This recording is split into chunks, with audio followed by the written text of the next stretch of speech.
Now, on historyradio.org, George Snow reads Jack London's story, The Red One.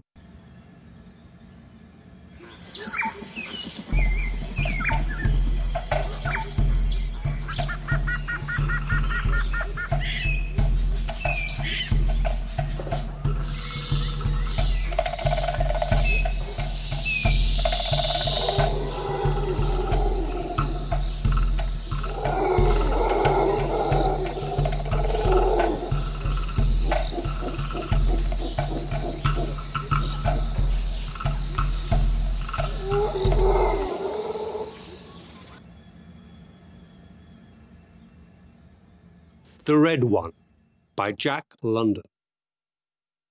There it was, the abrupt liberation of sound. As he timed it with his watch, Bassett likened it to the trump of an archangel. Walls of cities, he meditated, might well fall down before so vast and compelling a summons. For the thousandth time, vainly he tried to analyze the tone quality of the enormous peal that dominated the land far into the strongholds of the surrounding tribes. The mountain gorge, which was its source, rang to the rising tide of it until it brimmed over and flooded earth and sky and air. With the wantonness of a sick man's fancy, he likened it to the mighty cry of some titan of the elder world, vexed with misery or wrath. Higher and higher it arose, challenging and demanding in such profounds of volume that it seemed intended for ears beyond the narrow confines of the solar system. There was in it, too, the clamour of protest, in that there were no ears to hear and comprehend its utterance. Such the sick man's fancy. Still he strove to analyze the sound. Sonorous as thunder was it, mellow as a golden bell, thin and sweet as a thrummed taut chord of silver. No, it was none of these, nor a blend of these. There were no words nor semblances in his vocabulary and experience with which to describe the totality of that sound. Time passed. Minutes merged into quarters of hours, and quarters of hours into half hours, and still the sound persisted, ever changing from its initial vocal impulse, yet never receiving fresh impulse. Fading, dimming, dying, as enormously as it had sprung into being. It became a confusion of troubled mutterings and babblings and colossal whisperings. Slowly it withdrew, sob by sob, into whatever great bosom had birthed it, until it whimpered deadly whispers of wrath, and as equally seductive whispers of delight, striving still to be heard, to convey some cosmic secret, some understanding of infinite import and value. It dwindled to a ghost of sound that lost its menace and promise and became a thing that pulsed on in the sick man's consciousness for minutes after it had ceased. When he could hear it no longer, Bassett glanced at his watch.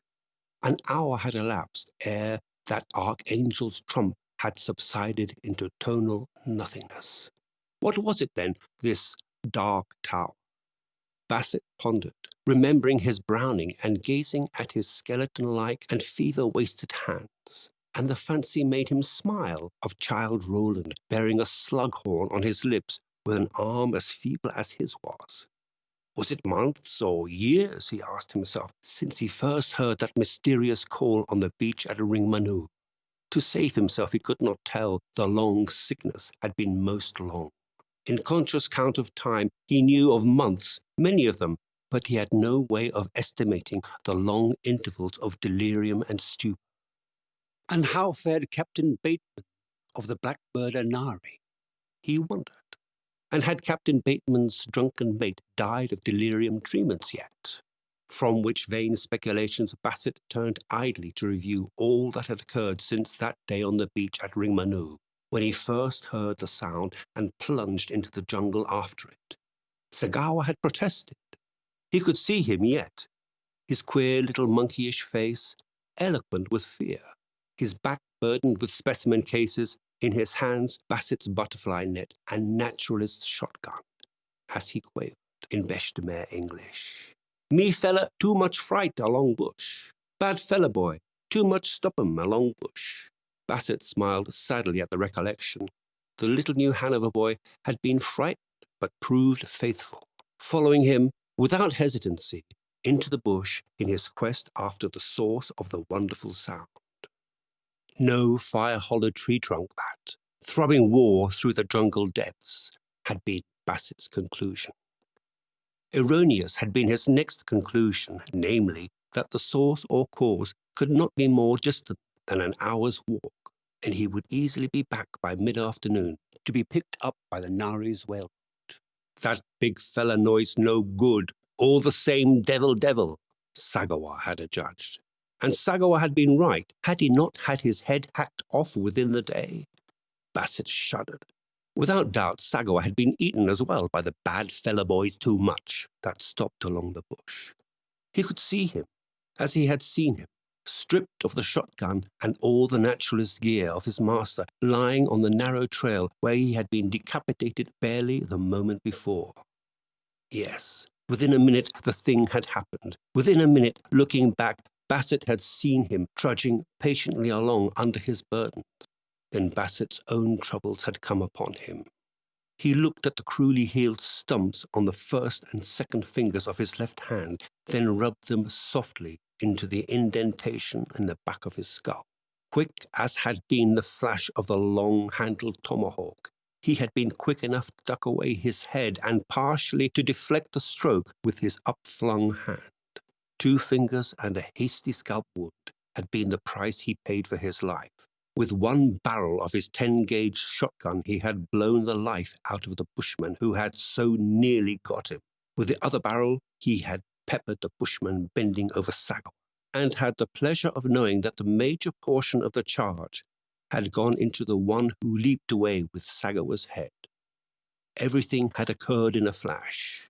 Only himself, the slain bushman, and what remained of Sagawa were in the narrow wild pig run of the path. From the dark jungle on either side came no rustle of movement or sound of life, and he had suffered a distinct and dreadful shock. For the first time in his life he had killed a human being, and he knew nausea as he contemplated the mess of his handiwork. Then had begun the chase. He retreated up the pig run before his hunters, who were between him and the beach. How many there were, he could not guess. There may have been 1 or 100 for aught he saw of them. That some of them took to trees and travelled along through the jungle roof, he was certain, but at the most he never glimpsed more than an occasional flitting of shadows. No bowstrings twanged that he could hear, but every little while, whence discharged he knew not, tiny arrows whispered past him or struck tree boles and fluttered to the ground beside him. They were bone-tipped and feather-shafted, and the feathers, torn from the breasts of hummingbirds, iridesced like jewels. Once, and now, after the long pause of time, he chuckled gleefully at the recollection. He had detected a shadow above him that came to instant rest as he turned his gaze up. He could make out nothing, but, deciding to chance it, had fired at it a heavy charge of No. 5 shot. Squalling like an infuriated cat, the shadow crashed down through tree fern and orchids and thudded upon the earth at his feet, and, still squalling in rage and pain, had sunk its human teeth into the ankle of his stout tramping boot. He, on the other hand, was not idle, and with his free foot had done what reduced the squalling to silence. So inured to savagery has Bassett since become, that he chuckled again with the glee of recollection. What a night had followed! Small wonder that he had accumulated such virulence and variety of fevers, he thought as he recalled that sleepless night of torment when the throb of his wounds was as nothing compared to the myriad stings of the mosquitoes. There had been no escaping them, and he had not dared to light a fire. They had literally pumped his body full of poison, so that with the coming day, eyes swollen almost shut, he had stumbled blindly on, not caring much when his head should be hacked off. and his carcass started on the way of Sagawas to the cooking fire. 24 hours had made a wreck of him, of mind as well as body. He had scarcely retained his wits at all, so maddened was he by the tremendous inoculation of poison he had received. Several times he fired his shotgun with effect into the shadows that dogged him. Stinging day insects and gnats added to his torment, while his bloody wounds attracted hosts of loathsome flies that clung sluggishly to his flesh and had to be brushed off or crushed off. Once, in that day, he heard again the wonderful sound, seemingly more distant, but rising imperiously above the nearer war drums in the bush. Right there was where he made his mistake, thinking that he had passed beyond it and that, therefore, it was between him and the beach of Ringmanu. He had worked back toward it when, in reality, he was penetrating deeper and deeper into the mysterious heart of the unexplored island. That night, crawling in amongst the twisted roots of the banyan trees, he had slept from exhaustion, while the mosquitoes had their will with him. Followed days and nights that were vague as nightmares in his memory.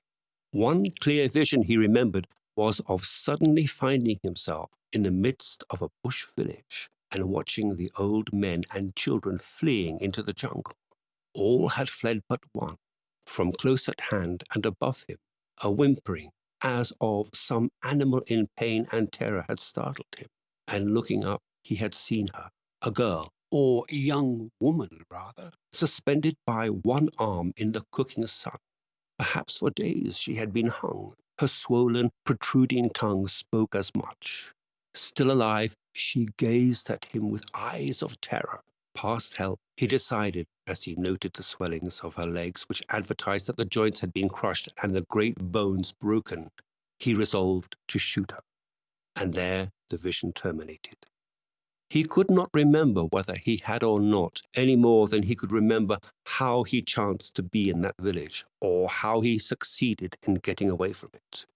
Many pictures, unrelated, came and went in Bassett's mind as he reviewed that period of his terrible wanderings. He remembered invading another village of a dozen houses and driving all before him with his shotgun, save for one old man, too feeble to flee, who spat at him and whined and snarled as he dug upon an open ground oven and from amid the hot stones dragged forth a roasted pig that steamed its essence deliciously through its green leaf wrappings. It was at this place that a wantonness of savagery had seized upon him. Having feasted, ready to depart with the hind quarter of the pig in his hand, he deliberately fired the grass thatch of a house with his burning glass. But seared deepest of all in Bassett's brain was the dank and noisome jungle.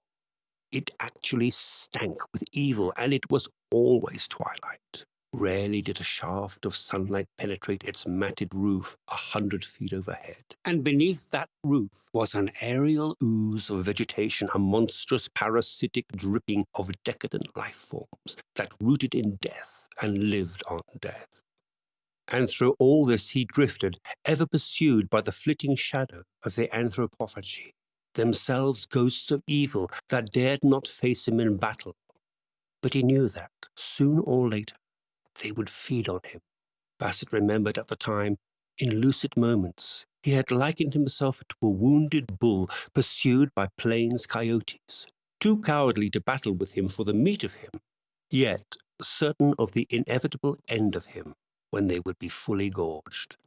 As the bull's horns and stamping hooves kept off the coyotes, so his shotgun kept off these Solomon Islanders, these twilight shades of bushmen of the island of Guadalcanal. Came the day of the grasslands. Abruptly, as if cloven by the sword of God in the hand of God, the jungle terminated.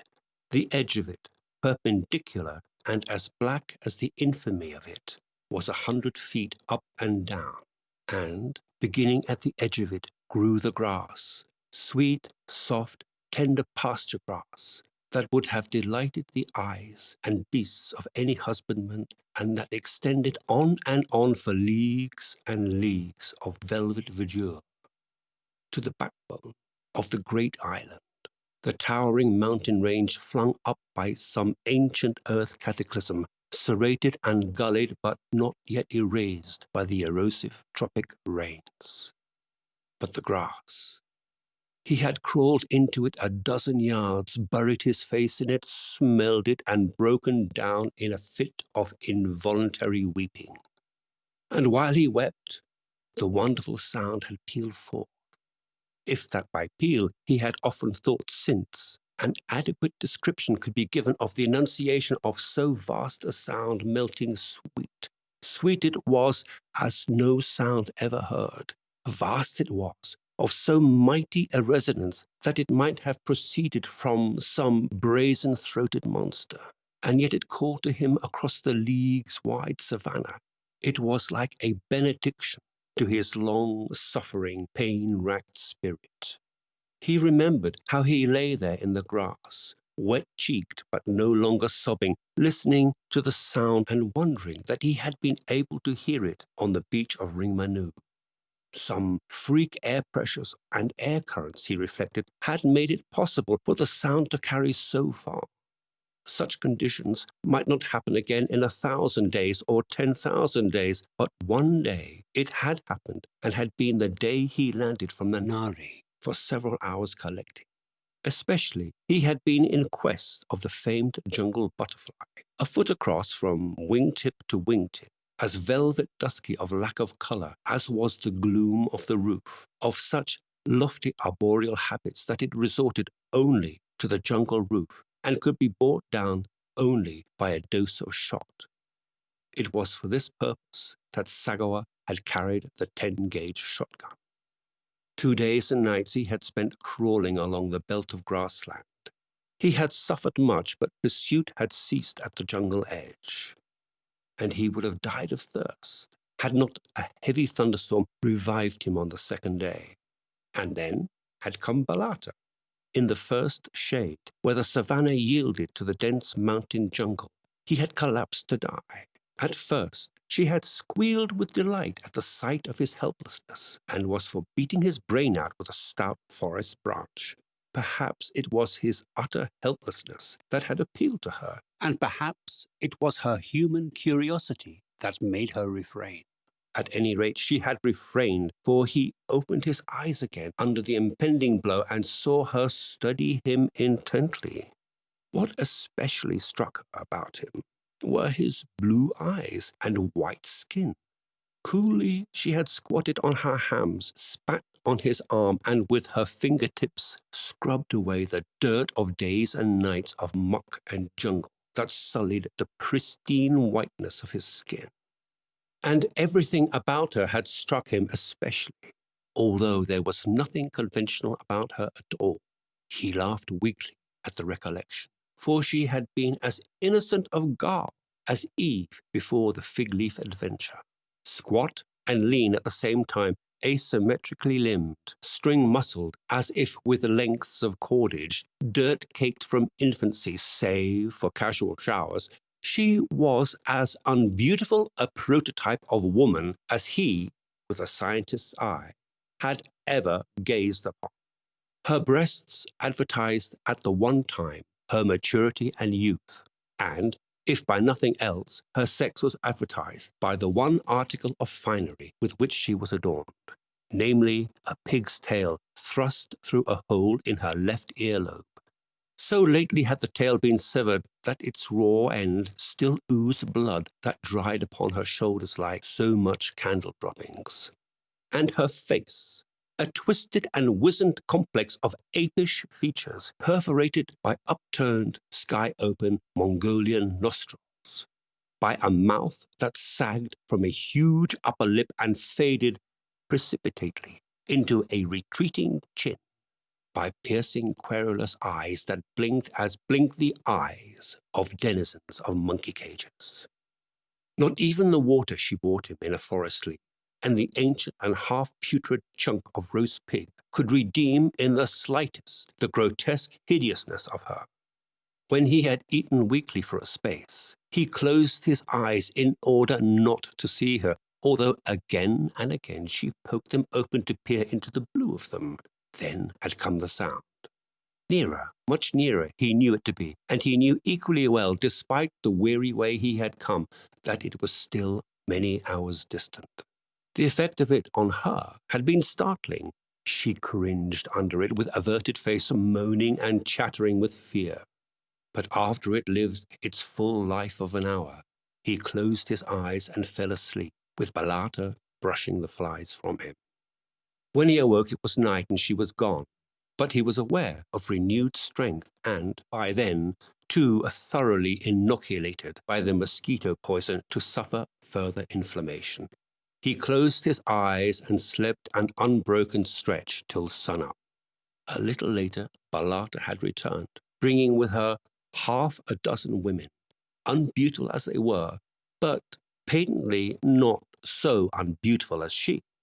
She evidenced by her conduct that she considered him her find, her property, and the pride she took in showing him off would have been ludicrous had this situation not been so desperate. Later, after what had been to him a terrible journey of miles, when he collapsed in front of the Devil house in the shadow of the breadfruit tree, she had shown very lively ideas on the matter of retaining possession of him. Nagurn, whom Basset was to know afterwards as the Devil doctor, priest or medicine man of the village, had wanted his head. Others of the grinning and chattering monkey men, all as stark of clothes and bestial of appearance as Balata, had wanted his body for the roasting oven. At the same time, he had not understood their language, if by language might be dignified the uncouth sounds they made to represent ideas. But Basset had thoroughly understood the matter of debate, especially when the men pressed and prodded and felt of the flesh of him, as if he were so much commodity in a butcher's store. Balata had been losing the debate rapidly when the accident happened. One of the men, curiously examining Basset's shotgun, managed to cock and pull a trigger. The recoil of the butt into the pit of the man's stomach had not been the most sanguinary result, for the charge of shot at a distance of a yard had blown the head of one of the debaters into nothingness. Even Balata joined the others in flight, and ere they returned, his senses already reeling from the oncoming fever attack, Basset had regained possession of the gun. Whereupon, although his teeth chattered with the ague and his swimming eyes could scarcely see, he held on to his fading consciousness until he could intimidate the bushman with the simple magic of compass, watch, burning glass, and matches. And the last, with due emphasis and solemnity and awfulness. He had killed a young pig with his shotgun and promptly fainted. Basset flexed his arm muscles in quest of what possible strength might reside in such weakness, and dragged himself slowly and totteringly to his feet. He was shockingly emaciated, yet during the various convalescences of the many months of his long sickness, he had never regained quite the same degree of strength as this time. What he feared was another relapse, such as he had already frequently experienced. Without drugs, without even quinine, he had managed so far to live through a combination of the most pernicious and most malignant of malarial and blackwater fevers. But could he continue to endure? Such was his everlasting query.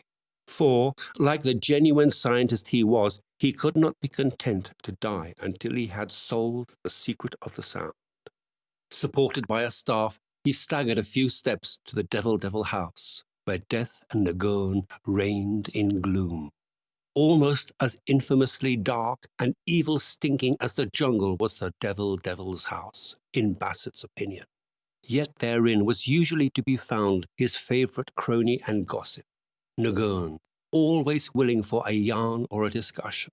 For while he sat in the ashes of death, and in a slow smoke shrewdly revolved curing human heads suspended from the rafters, for through the months' interval of consciousness of his long sickness, Basset had mastered the psychological simplicities and lingual difficulties of the language of the tribe of Nagoon and Balata and Vengungun. The latter, the addle-headed young chief, who was ruled by Nagoon, and who, whispered intrigued had it, was the son of Nagoon. "Will the Red One speak today?" Basset asked, by this time so accustomed to the old man's gruesome occupation as to take even an interest in the process of smoke curing.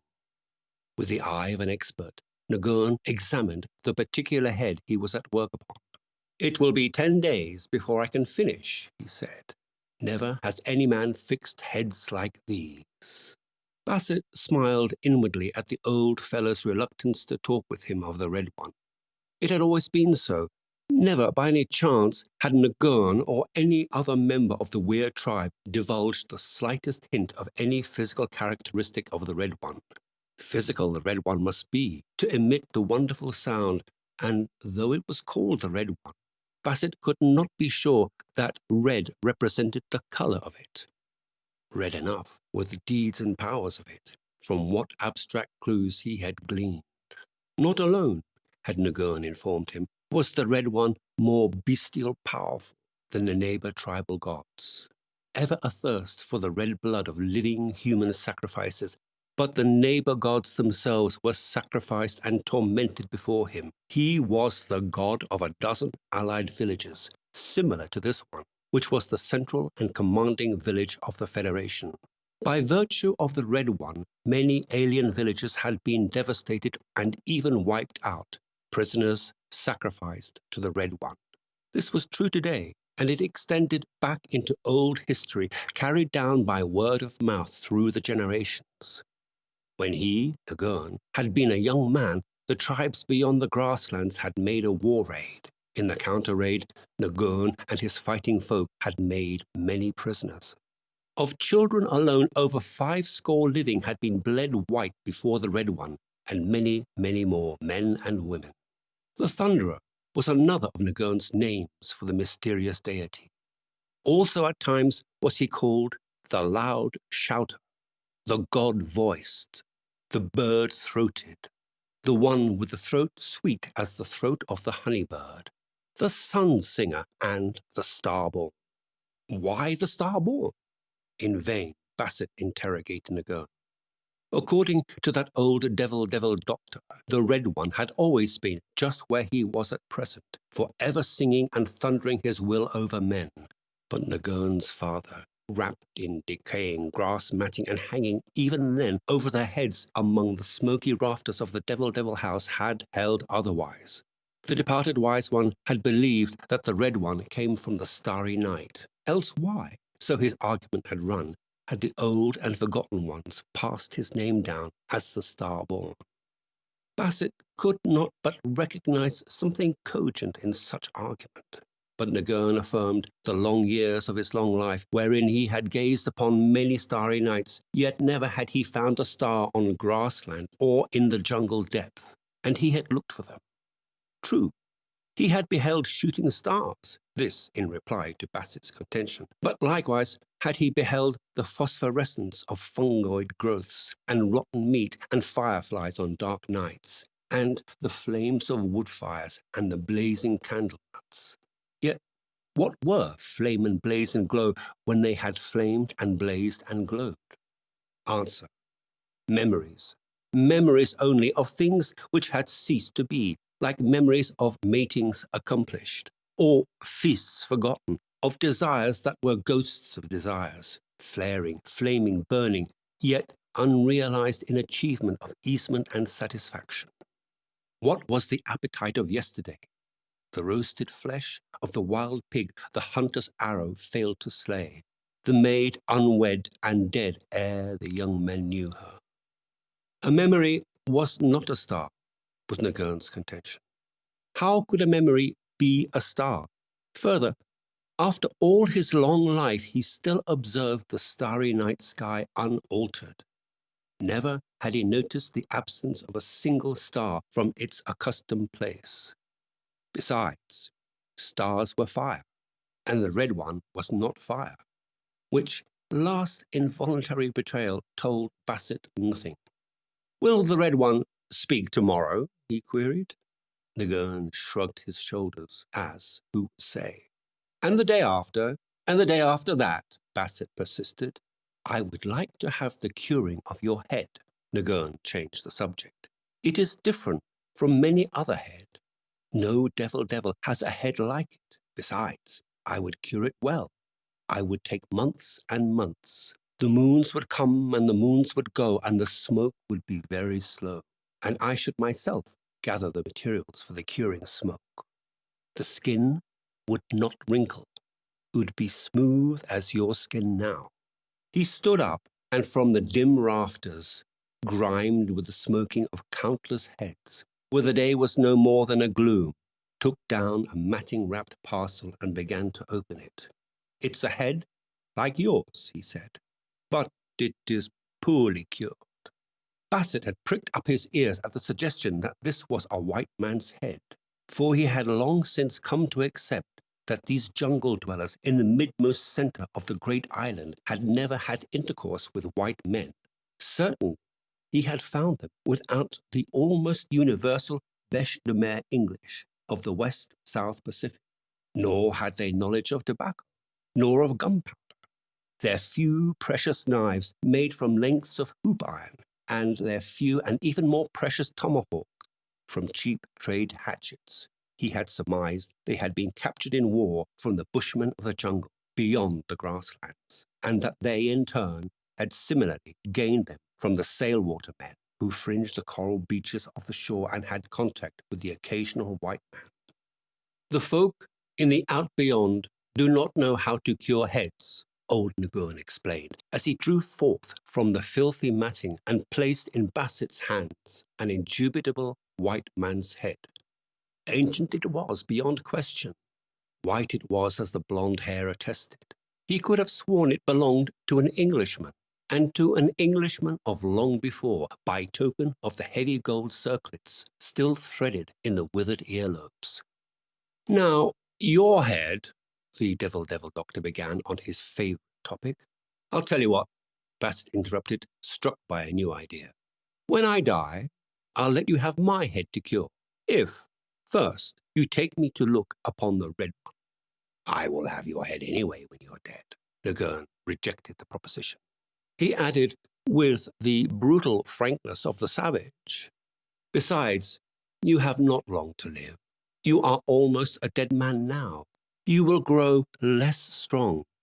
In not many months, I shall have you here, turning and turning in the smoke. It is pleasant, through the long afternoons, to turn the head of one you have known as well as I know you. I shall talk to you and tell you many secrets you want to know, which will not matter, for you will be dead. Nagurn, Bassett threatened in sudden anger. You know the baby thunder in the iron that is mine. This was a reference to his all-potent and all-awful shotgun. I can kill you any time, and then you will not get my head. Just the same. Will the Gungan or some other else of my folk get it? Nagurn complacently assured him. And just the same will it end in the devil house in the smoke. The quicker you slay me with your baby thunder, the quicker your head will turn in the smoke. And Bassett knew he was beaten in the discussion. What was the Red One? Bassett asked himself 1,000 times in the succeeding week, while he seemed to grow stronger. What was the source of that wonderful sound? What was this sun singer, the star-born one, this mysterious deity, as bestial conducted as the black and kinky-headed and monkey-like human beasts who worshipped it, and whose silver-sweet bull-mouthed singing and commanding he had heard at the taboo distance for so long? Nagurn he had failed to bribe with the inevitable curing of his head when he was dead.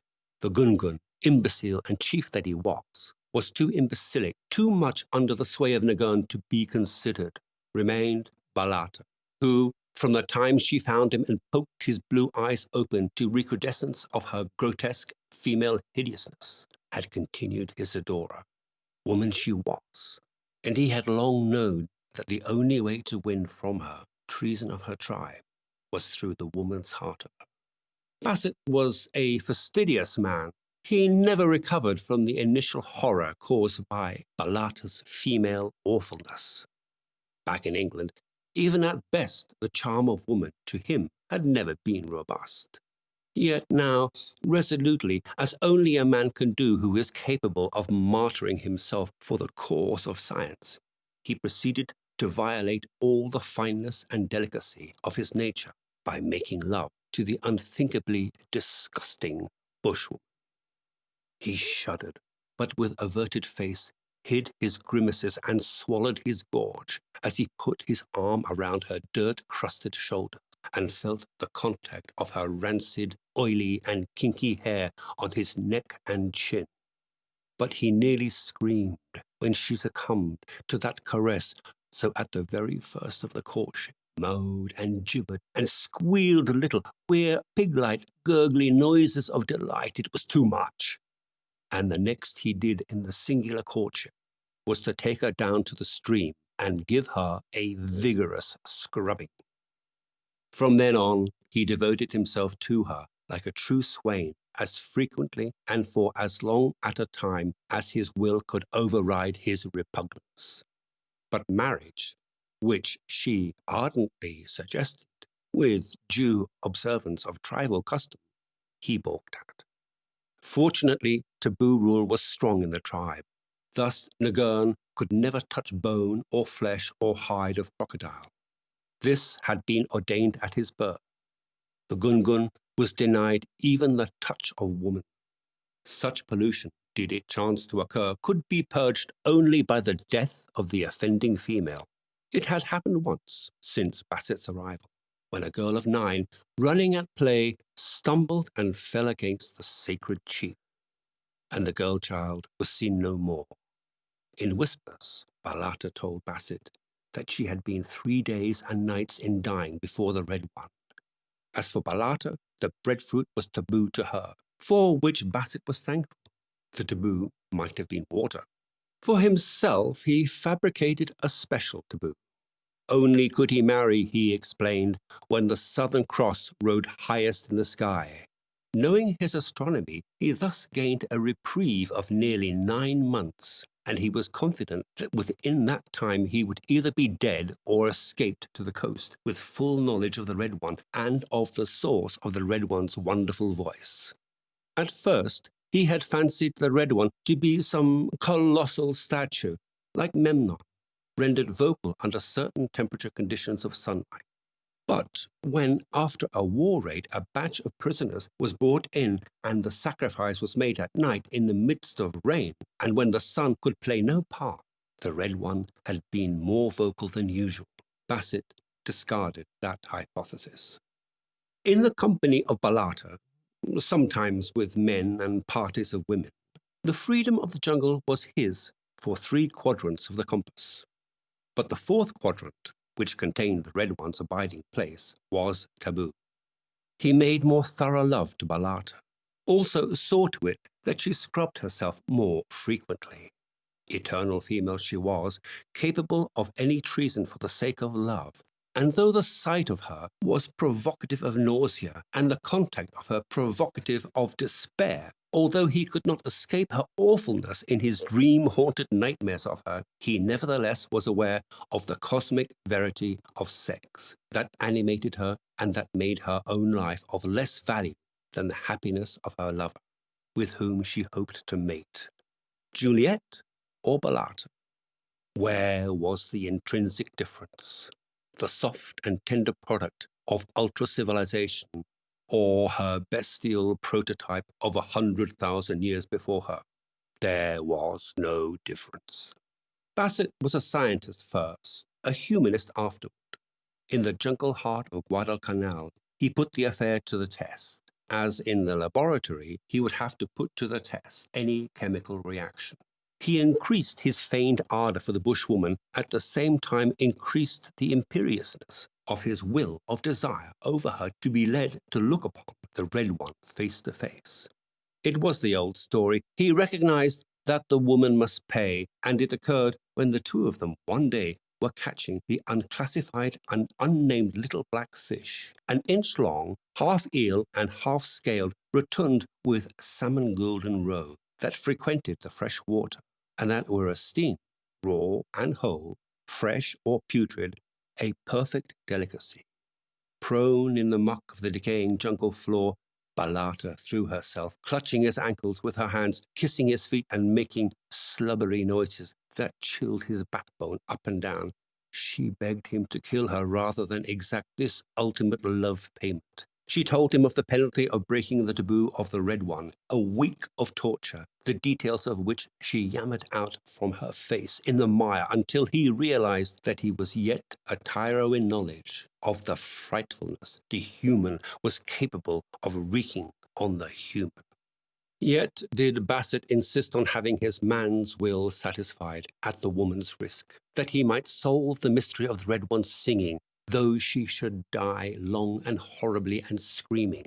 And Balata, being a mere woman, yielded. She led him into the forbidden quadrant, an abrupt mountain shouldering in from the north to meet a similar intrusion from the south, tormented the stream in which they had fished into a deep and gloomy gorge. After a mile along the gorge, the way plunged sharply upward until they crossed a saddle of raw limestone which attracted his geologist's eye. Still climbing, although he paused often from sheer physical weakness, they scaled forest-clad heights until they emerged on a naked mesa or tableland. Bassett recognized the stuff of its composition as black volcanic sand and knew the pocket magnet could have captured a full load of the sharply angular grains he trod upon. And then, holding Balata by the hand and leading her onward, he came to it, a tremendous pit, obviously artificial, in the heart of the plateau. Old history, the South Seas sailing directions, scores of remembered data and connotations, swift and furious, surged through his brain. It was Mendana who had discovered the islands and named them Solomons, believing that he had found the monarch's fabled mines. They had laughed at the old navigator's childlike credulity, and yet here stood himself, Bassett, on the rim of an excavation for all the world like the diamond pits of South Africa. But no diamond was this that he gazed down upon. Rather, it was a pearl, with the depth and iridescence of a pearl, but of a size all pearls of earth and time, welded into one, could not have totaled, and of a color undreamed of in any pearl, or of anything else for that matter, for it was the color of the Red One, and the Red One himself Bassett knew it to be on the instant. A perfect sphere, full 200 feet in diameter. The top of it was 100 feet below the level of the rim. He likened the color quality of it to lacquer. Indeed, he took it to be some sort of lacquer applied by man, but a lacquer too marvelously clever to have been manufactured by the bushfolk. Brighter than bright cherry red, its richness of color was as if it were red builded upon red. It glowed and iridesced in the sunlight, as if gleaming up from underlay under underlay of red. In vain Balata strove to dissuade him from descending. She threw herself in the dirt, but when he continued down the trail that spiraled the pit wall, she followed, cringing and whimpering her terror. That the red sphere had been dug out as a precious thing was patent.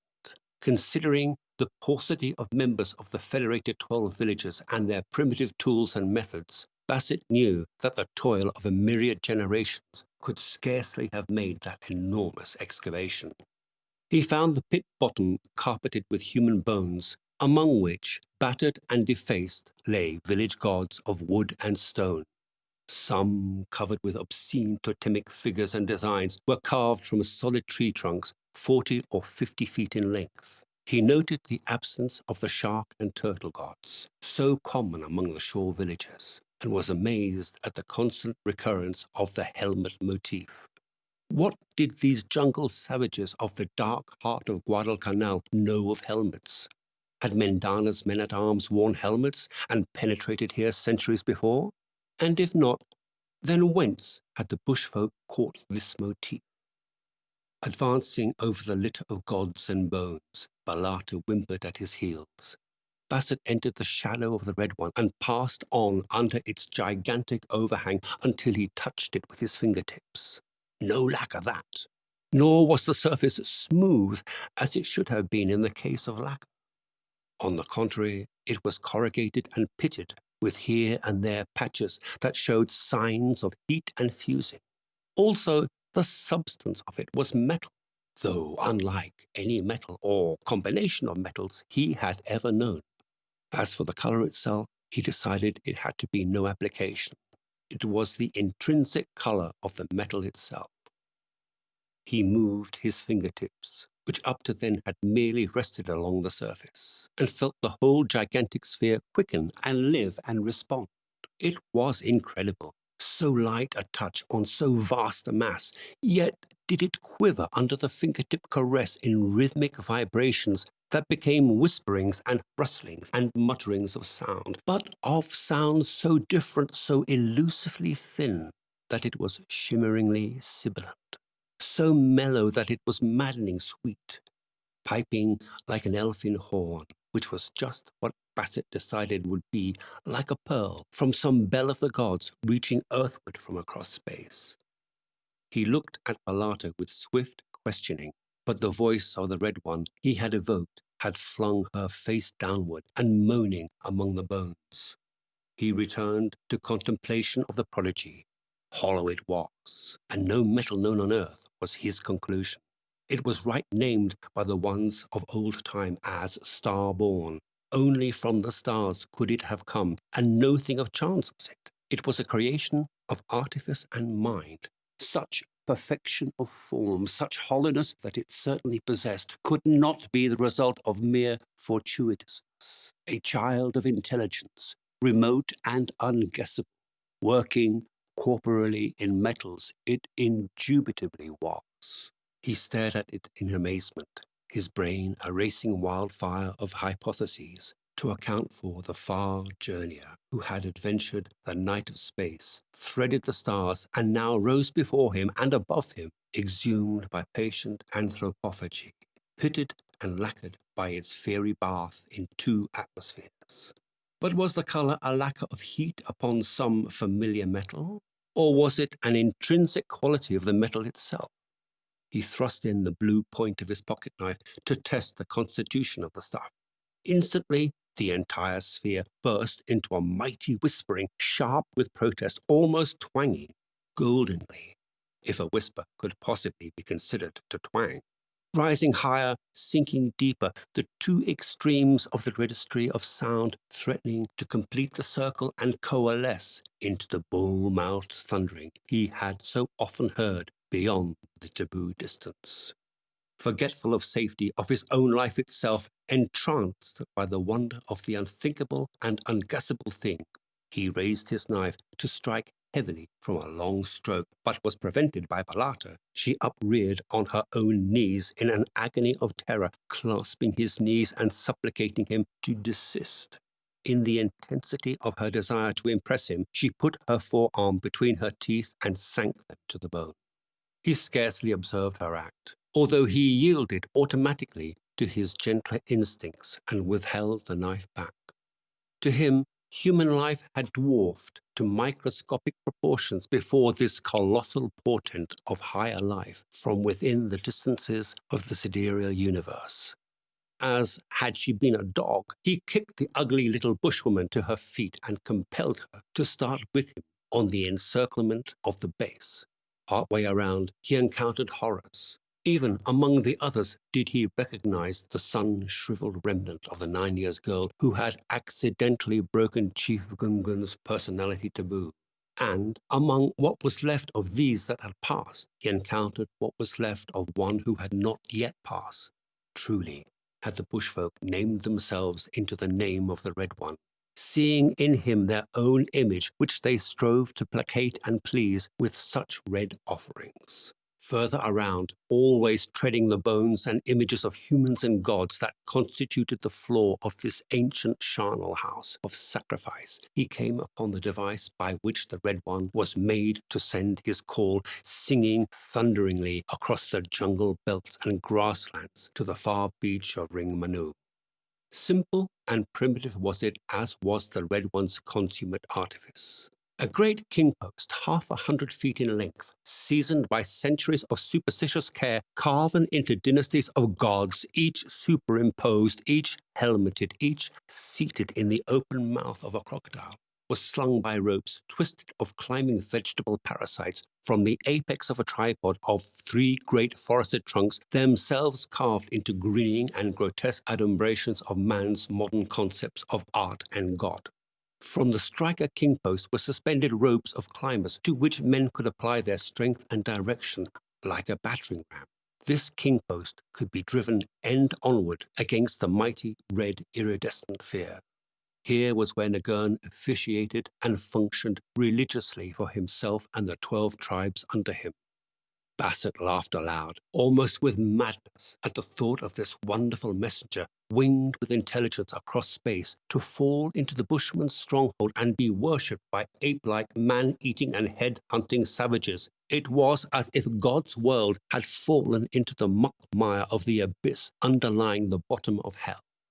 As if Jehovah's commandments had been presented on carved stone to the monkeys of the monkey cage at the zoo, as if the Sermon on the Mount had been preached into a roaring bedlam of lunatics. The slow weeks passed.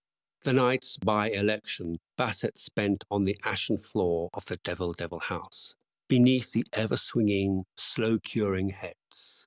The reason for this was that it was taboo to the lesser sex of woman, and therefore a refuge for him from Balata, who grew more persecutingly and perilously lovely as the Southern Cross rode higher in the sky and marked the imminence of her nuptials. His days Basset spent in a hammock, swung under the shade of the great breadfruit tree before the Devil House. There were breaks in this program when, in the comas of his devastating fever attacks, he lay for days and nights in the House of the Heads. Ever he struggled to combat the fever, to live, to continue to live, to grow strong and stronger against the day when he would be strong enough to dare the grasslands and the belted jungle beyond, and win to the beach, and to some labor-recruiting, blackbirding ketch or schooner, and on to civilization and the men of civilization, to whom he would give news of the message from other worlds that lay darkly worshipped by beast-men in the black heart of Guadalcanal's midmost centre. On the other nights, laying late under the breadfruit tree, Basset spent long hours watching the slow setting of the western stars beyond the black wall of the jungle, where it had been thrust back by the clearing for the village. Possessed of more than a cursory knowledge of astronomy, he took a sick man's pleasure in speculating as to the dwellers on the unseen worlds of those incredibly remote suns, to haunt whose houses of light life came forth, a shy visitant from the rayless crypts of matter. He could no more apprehend limits to time than bounds to space. No subversive radium speculations had shaken his steady scientific faith in the conservation of energy and the indestructibility of matter. Always and forever must there have been stars, and surely in that cosmic firmament all must be comparatively alike, comparatively of the same substance or substances, save for the freaks of the firmament. All must obey or compose the same laws that ran without infraction through the entire experience of man. Therefore, he argued and agreed, must world and life be apanages to all the suns as they were apanages to the particular of his own solar system. Even as he lay under the breadfruit tree, an intelligence that stared across the starry gulfs, so must all universe be exposed to the ceaseless scrutiny of innumerable eyes like his, though grantedly different, with behind them, by the same token, intelligences that questioned and sought the meaning and the construction of the whole. So reasoning, he felt his soul go forth in kinship with that august company, that multitude whose gaze was forever upon the arras of infinity. Who were they? What were they? Those far distant and superior ones who had bridged the sky with their gigantic, red, iridescent, heaven-singing message.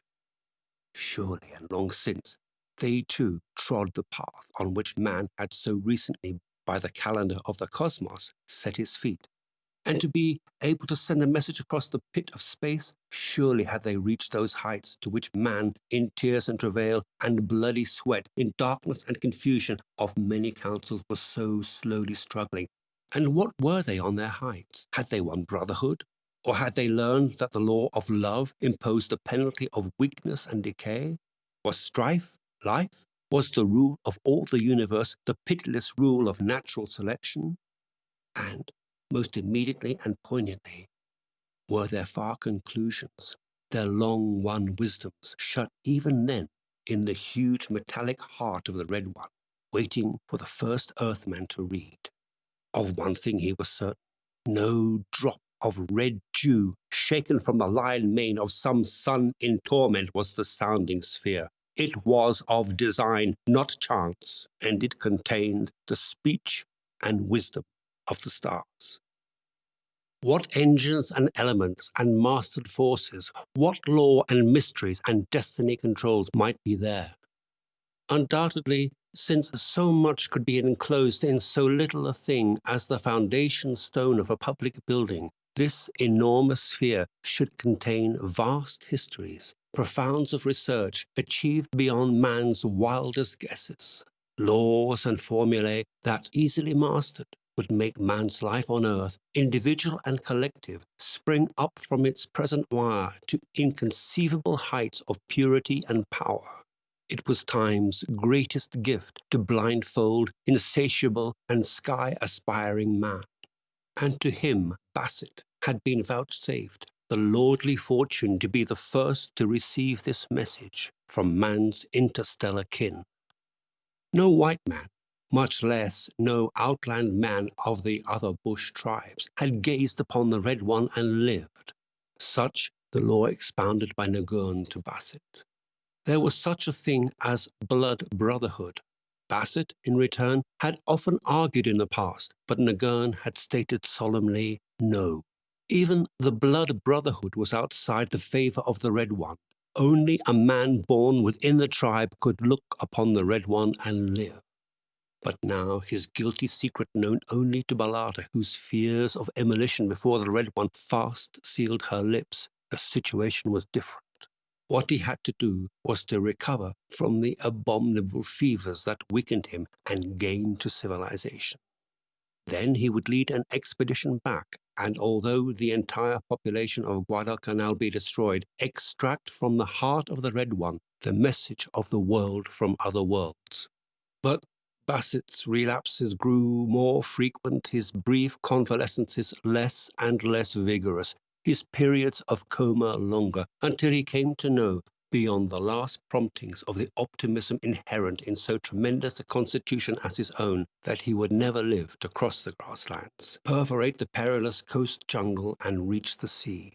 He faded as the Southern Cross rose higher in the sky, till even Balata knew that he would be dead ere the nuptial date determined by his taboo. Nagurn made pilgrimage personally and gathered the smoke materials for the curing of Bassett's head, and to him made proud announcement and exhibition of the artistic perfectness of his intention when Bassett should be dead. As for himself, Bassett was not shocked. Too long and too deeply had life ebbed down in him to bite him with fear of its impending extinction. He continued to persist, alternating periods of unconsciousness with periods of semi-consciousness, dreamy and unreal, in which he idly wondered whether he had ever truly beheld the Red One, or whether it was a nightmare fancy of delirium. Came the day when all mists and cobwebs dissolved, when he found his brain clear as a bell, and took just appraisement of his body's weakness. Neither hand nor foot would lift. So little control of his body did he have that he was scarcely aware of possessing one. Lightly indeed his flesh sat upon his soul, and his soul, in its briefness of clarity, knew by its very clarity that the black of cessation was near. He knew the end was close, knew that in all truth he had with his eyes beheld the Red One, the messenger between the worlds, knew that he would never live to carry that message to the world, that message, for aught to the contrary. might have already have waited man's hearing in the heart of Guadalcanals for 10,000 years. And Basset stirred with resolve, calling Nagurn to him, out under the shade of the breadfruit tree, and the old devil doctor discussing the terms and arrangement of his last life effort, his final adventure in the quick of the flesh. I know the law, O Nagurn, he concluded the matter. Whoso is not of the folk may not look upon the Red One and live. I shall not live anyway. Your young men shall carry me before the face of the Red One, and I shall look upon him and hear his voice, and thereupon die. Under your hand, O Nagurn. Thus will the three things be satisfied: the law, my desire, and your quicker possession of my head, for which all your preparations wait. To which Nagurn consented, adding, it is better so. A sick man who cannot get well is foolish to live on for so little a while. Also, is it better for the living that he should go? You have been much in the way of late. No, but it was good for me to talk to such a wise one. But for moons of days we have held little talk. Instead, you have taken up room in the house of heads, making noises like a dying pig, or talking much and loudly in your own language, which I do not understand. This has been a confusion to me, for I like to think on the great things of the light and dark as I turn the heads in the smoke. Your much noise has thus been a disturbance to the long learning and hatching of the final wisdom that will be mine before I die. As for you, upon whom the dark has already brooded, it is well that you die now. And I promise you, in the long days to come, when I turn your head in the smoke, no man of the tribe shall come in to disturb us, and I will tell you many secrets, for I am an old man and very wise, and I shall be adding wisdom to wisdom as I turn your head in the smoke. So a litter was made and borne on the shoulders of half a dozen of the men. Basset departed on the last little adventure that was to cap the total adventure for him of living. With a body of which he was scarcely aware, even the pain had been exhausted out of it, and with a bright, clear brain that accommodated him to a quiet ecstasy of sheer lucidness of thought, he lay back on the lurching litter and watched the fading of the passing world, beholding for the last time the beautiful bread tree before the devil house, the dim day beneath the matted jungle roof, the gloomy gorge between the shouldering mountains, the saddle of raw limestone, and the mesa of black volcanic sand. Down the spiral path of the pit they bore him, encircling the sheening, glowing red one that seemed ever imminent to iridesce from color and light into sweet singing and thunder. And over bones and logs of immolated men and gods they bore him, past the horrors of other immolated ones that yet lived, to the 3 king-post tripod and the huge king-post striker. Here Basset helped my Nagurn and Balata, weakly sat up, swaying weakly from the hips, and with clear, unfaltering, all-seeing eyes gazed upon the Red One. Once, O Nagurn, he said, not taking his eyes from the sheening, vibrating surface whereupon and wherein all the shades of cherry red played unceasingly, ever a quiver, to change into sound, to become silken rustlings, silver whisperings, golden thrummings of chords, velvet pipings of elfland, mellow distances of thunderings. I wait, Nagurn prompted after a long pause, the long-handed tomahawk unassumingly ready in his hands. Once, O Nagurn, Basset repeated, let the Red One speak, so that I may see it speak as well as hear it. Then strike thus when I raise my hand. For when I raise my hand, I shall drop my head forward and make place for the stroke at the base of my neck. But, O Nagurn, I, who am about to pass out of the light of day forever, would like to pass with the wonder voice of the Red One, singing greatly in my ears. And I promise you that never will a head be so well cured as yours, Nagurn assured him, at the same time signaling the tribesmen to man the propelling ropes suspended from the king post striker. Your head will be my greatest piece of work in the curing of heads. Bassett smiled quietly to the old one's conceit as the great carved log, drawn back through 20 feet of space, was released. The next moment he was lost in ecstasy at the abrupt and thunderous liberation of sound. But such thunder, mellow it was, with preciousness of all sounding metals. Archangels spoke in it. It was magnificently beautiful before all other sounds. It was invested with the intelligence of supermen, of planets, of other suns. It was the voice of God, seducing and commanding to be heard, and the everlasting miracle of that interstellar metal. Bassett, with his own eyes, saw color and colors transform into sounds till the whole visible surface of the vast sphere was acrawl and titillating and vaporish, with what he could not tell was color or was sound. In that moment the interstices of matter were his, and the interfusings and intermating transfusings of matter and force. Time passed, and at last Bassett was brought back from his ecstasy by an impatient movement of Nagurn. He had quite forgotten the old devil one.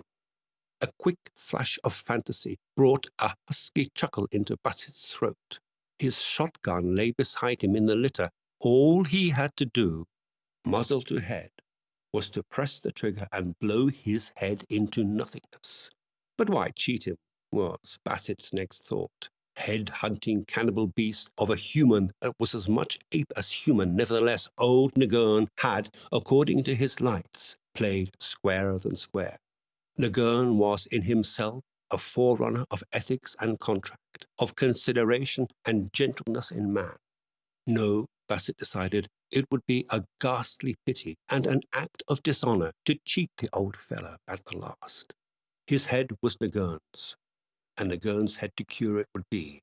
And Bassett, raising his hand in signal, bending forward his head as agreed, so as to expose cleanly the articulation to his taut spinal cord, forgot Ballada, who was merely a woman merely and undesired.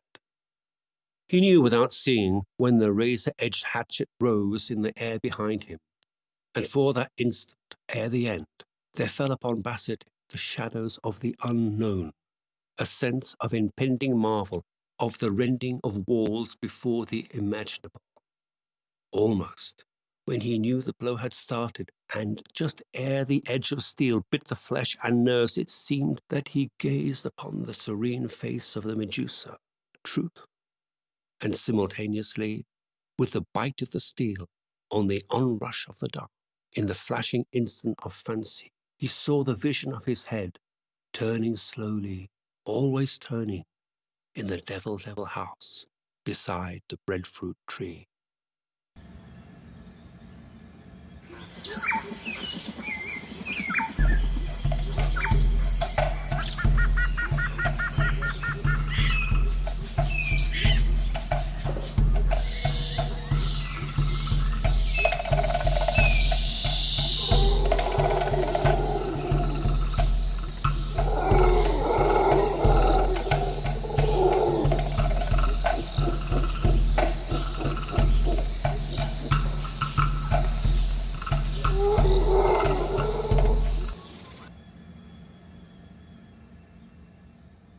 You have just heard The Red One by Jack London. The reader was George Snow. This is historyradio.org, a free radio stream promoting knowledge of literature and history.